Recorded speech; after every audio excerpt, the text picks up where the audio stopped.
नमस्कार दोस्तों, मेरा नाम है विकास कुमार झा और आज हम डिस्कस करेंगे जीरोथ लॉ ऑफ थर्मोडायनेमिक्स का सेकंड टॉपिक। ठीक है, और which is very very important क्योंकि न्यूमेरिकल्स यहीं से आते हैं ज़्यादातर। ठीक है, इस टॉपिक से तो थर्मोडायनेमिक्स टेम्परेचर स्केल के बारे में हम लोग बात करते हैं एक्चुअली में। तो देखो यहाँ पे क्या है कि सबसे पहले मैं ये बता दूँ कि ये जो थर्मोडायनेमिक्स टेम्परेचर स्केल है, ठीक है, ये रैंडमली टकन है, इसका कोई प्रूफ नहीं है, इसलिए मैं यहाँ पे कोई प्रूफ भी नहीं दे रहा हूँ। तो इसलिए जो भी डेटा यहाँ पे दिया हुआ है, जैसा हम लोग मानते आ रहे हैं कि 0 डिग्री सेंटीग्रेड को हम लोग क्या मानते हैं, आइस पॉइंट मानते हैं या फ्रीजिंग पॉइंट मानते हैं। ठीक है, उसी तरह से अगर 100 डिग्री सेंटीग्रेड की बात करें तो इस चीज़ को हम लोग स्टीम पॉइंट मानते हैं या बॉइलिंग पॉइंट मानते हैं। क्लियर, नो डाउट होना चाहिए। और अगर हम केल्विन की बात करते हैं, ठीक है, तो इस चीज़ को हम लोगों ने पहले भी डिफाइन किया है अपने बेसिक कॉन्सेप्ट 2 वाले लेक्चर में कि kelvin equals to 0 degree centigrade, ठीक है, प्लस 273.15। 1 केल्विन को जब हम लोग डिफाइन कर रहे हैं तो ये हम लोगों ने डिफाइन करा था। और इसके बाद कोई भी सेंटीग्रेड या फ़ारेनहाइट निकालना पड़े अपने को तो इस फार्मूला से CY5 F minus equals to F minus 32/9, इससे हम लोग क्या कर सकते हैं, फाइंड कर सकते हैं। तो इन चीज़ों को अपने रगों में बसा लो, ठीक है, क्योंकि यही चीज़ें काम आने वाली है। इसी से हम लोग क्या करेंगे, कंपैरिजन करेंगे। जो भी नया थर्मोडायनेमिक्स टेम्परेचर स्केल हम लोग बनाएंगे उसका कंपैरिजन हम किसके साथ करेंगे, डिग्री सेंटीग्रेड स्केल के साथ या केल्विन स्केल के साथ। ठीक है, तो सबसे पहली चीज़ टेम्परेचर मेजरमेंट में हम लोग आगे बढ़ते हैं। ठीक है, अब देखो यहाँ पर जो मेथड हम लोग यूज कर रहे हैं, हम लोग 2 मेथड यूज करेंगे। सबसे फर्स्ट मेथड जो हम लोग यूज कर रहे हैं कि मेथड यूज्ड बिफोर 1954। आपको भी पता होगा कि 1954 से पहले हम लोग ने ट्रिपल पॉइंट को डिफाइन किया था क्या, नहीं किया था, इसलिए इसमें हम ट्रिपल पॉइंट की चर्चा भी नहीं करेंगे। बात समझ में आ गया। ट्रिपल पॉइंट की हम लोग चर्चा 1954 के बाद करते हैं, ठीक है, क्योंकि उसी टाइम में वो हुआ था। तो एक्चुअली में देखो कि ये मेथड जो है एक्चुअली में क्या है कि this method is based on, ठीक है, 2 रेफरेंस। हम लोगों ने पहले भी इसके बारे में बात करा है ट्रिपल पॉइंट में, जब भी बात करा इससे पहले 2 रेफरेंस पे ये मेथड बेस्ड है।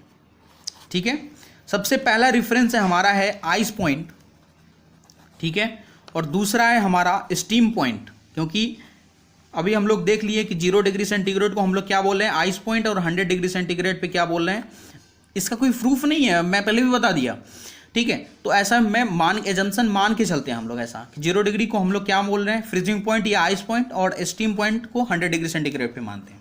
तो अब हम लोग देखो एक्चुअली में क्या करते हैं कि एक न्यू स्केल हम लोग चाह रहे हैं कि डेवलप करना। ठीक है, अब न्यू स्केल डेवलप करते हैं, उसका नाम हम लोग रख देते हैं डिग्री एन। ठीक है, डिग्री एन। तो एक रिलेशन अगर हम लिखते हैं, ठीक है, हम लोग एक रिलेशन लिखना चाहते हैं T equals to AN plus B का एक रिलेशन। ठीक है, और उसी में T आइस पॉइंट की अगर हम बात करें तो TN ice point plus B की, यहाँ पे 2 रिलेशन को आप समझ सकते हैं। ठीक है, इस 2 रिलेशन को हम लिख रहे हैं। अब एक्चुअली में देखो कि यहाँ पे एक और रिलेशन मेरे को लिखना ही पड़ेगा, TS equals to ANS plus B, क्योंकि हम जब आइस पॉइंट के लिए डिफाइन कर रहे हैं तो हमको स्टीम पॉइंट के लिए डिफाइन करना पड़ेगा। ठीक है, तो सबसे पहली चीज कि आइस पॉइंट हमने कितना मान के चला है, 0। ठीक है, अब हम यहाँ पे इसका बात कर रहे हैं, 2 इक्वेशंस का हम लोग बात कर रहे हैं। इक्वेशन नंबर 1 इसको दे दो और इक्वेशन नंबर 2 इसको दे दो। ठीक है, आइस पॉइंट हम लोग कितना मान के चले हैं, 0, तो ANI प्लस B, ठीक है, और स्टीम पॉइंट कितना मान के चला हमने, 100, तो ANS प्लस B। ये equation number 1 and this is equation number 2। इसको हम लोग क्या करते हैं कि अगर माइनस करोगे, ठीक है, तो यहाँ पे माइनस का साइन आएगा, यहाँ पे माइनस, यहाँ पे भी माइनस। ठीक है, तो इक्वल्स टू ये हो गया 100 ANS माइनस NI। ठीक है, क्योंकि हम लोग 2 में से 1 को घटाए, यहाँ पे बात समझ में आ गया। तो यहाँ पे जो A का जो वैल्यू है, ठीक है, A का जो वैल्यू वो निकल के क्या आ रहा है, 100/NS माइनस NI। ठीक है, बात समझ में आ गया, क्लियर है। अब इस वैल्यू को अगर हम लोग इक्वेशन नंबर 2 में डाल दें, ठीक है, इस वैल्यू को अगर हम लोग इक्वेशन नंबर 2 में डाल दें तो देखो एक्चुअली में क्या आएगा, जो b का वैल्यू आएगा, जो b का जो वैल्यू आएगा वो आएगा -100 ni upon ns minus ni, ठीक है। तो a का वैल्यू मेरे को पता चल गया, b का वैल्यू मेरे को पता चल गया, तो अब हम इसको क्या करते हैं, t में डाल देते हैं, ठीक है, क्योंकि a n प्लस b है, ठीक है। तो t इक्वल्स टू यहाँ पे क्या हो जाएगा, t इक्वल्स टू जब आप फाइंड करोगे तो 100 n माइनस एन आई अपॉन ns माइनस एन आई आएगा, ठीक है। तो इस जो ये जो हमारा जो फार्मूला निकल के आया, इस फार्मूला को हम लोग न्यू स्केल का नाम देते हैं, क्योंकि ये हम लोग नया इजाद किए हैं, लेकिन इसका हम लोग कंपैरिजन करेंगे, क्वेश्चंस जब करेंगे ना तो इस चीज़ का हम लोग कंपैरिजन करना पड़ेगा सेंटीग्रेड स्केल के साथ। जैसा कि सपोज दैट हम लोग एक क्वेश्चन हम लोग यहाँ पे ले लेते हैं, ठीक है। सबसे पहले तो इन चीज़ों को आप अच्छी तरह से देख लें, क्योंकि अभी मैंने लिखा हुआ अच्छी राइटिंग नहीं थी। तो हमने ऐसा किया कि दो चीज़ लिया, ठीक है, इक्वेशन नंबर 1, इक्वेशन नंबर 2, ठीक है, एंड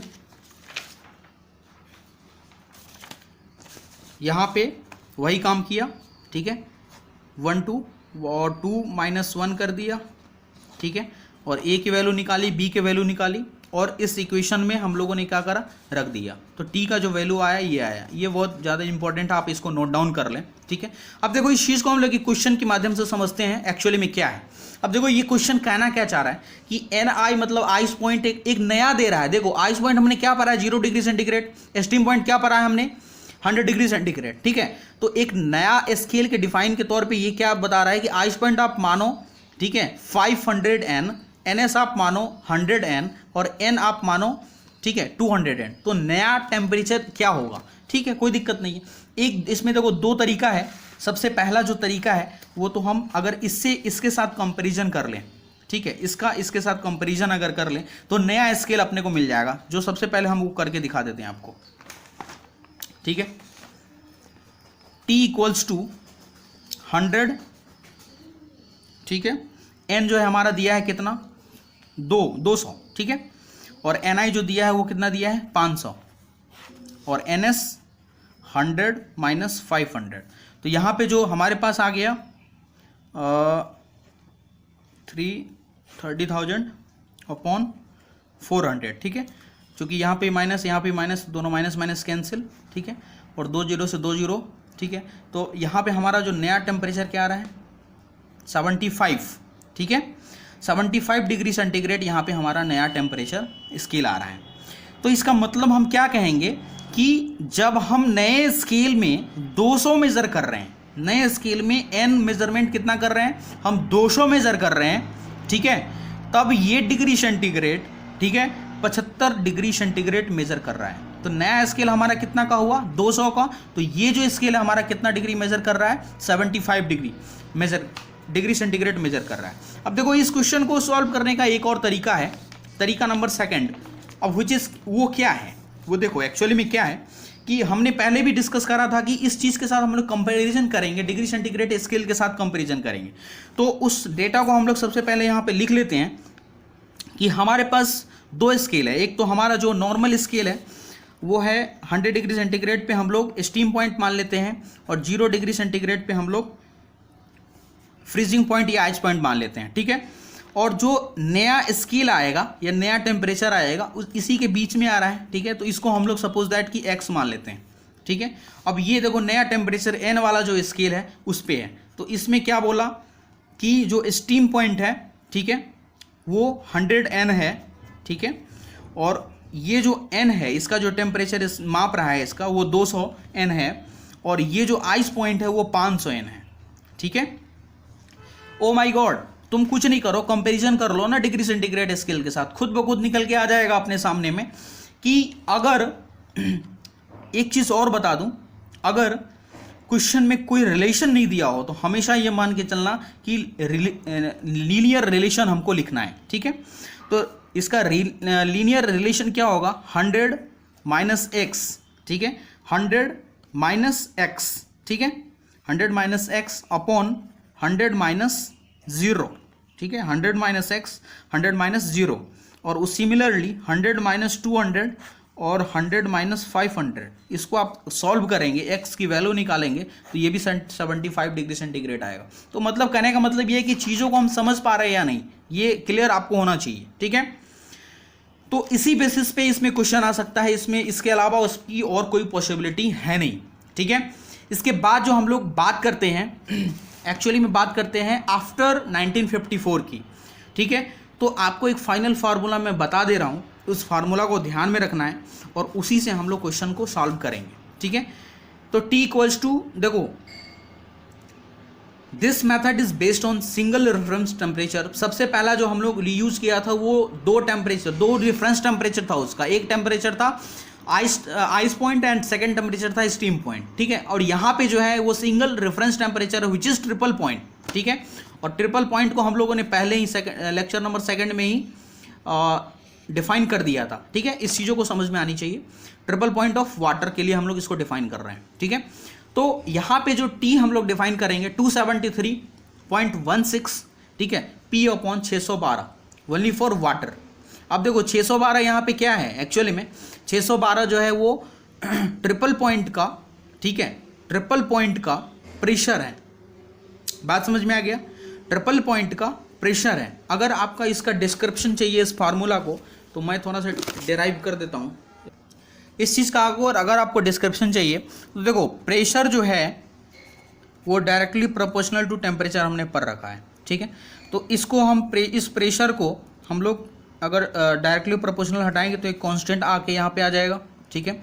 अब हम इसको इस प्रेशर को हम लोग किस पे डिफाइन कर रहे हैं, एट ट्रिपल पॉइंट, ठीक है, एट ट्रिपल पॉइंट पे डिफाइन कर रहे हैं। तो यहाँ पे एक C की जो वैल्यू निकल के आ जाएगी P triple point upon T triple point निकल के आ जाएगी, ठीक है। और यहाँ से अगर हम P निकालना चाहें, ठीक है, तो P निकालना चाहे तो P इक्वल्स टू क्या होगा, क्योंकि यहाँ पे जो वैल्यू हम अगर पुट ऑन कर देते हैं तो C की जगह क्या है, triple point P triple point upon T triple point और इनटू T, ठीक है।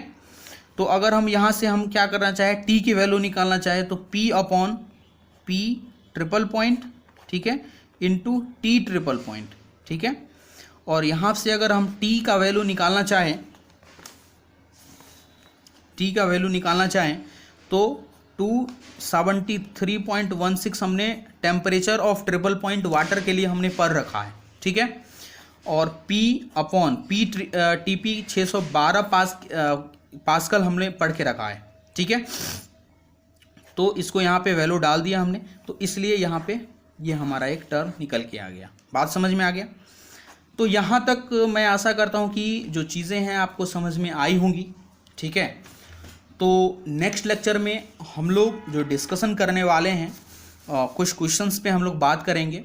अभी तक हम लोगों ने जितना पढ़ा है उसके लिए हम एक सेपरेट वीडियो लाके और उसमें पहले क्वेश्चंस करेंगे, इस चीज़ों को निपटाएंगे पहले, ठीक है। इसके बाद हम लोग फिर एनर्जी इंट्रैक्शन में इंटर करने वाले हैं, ठीक है।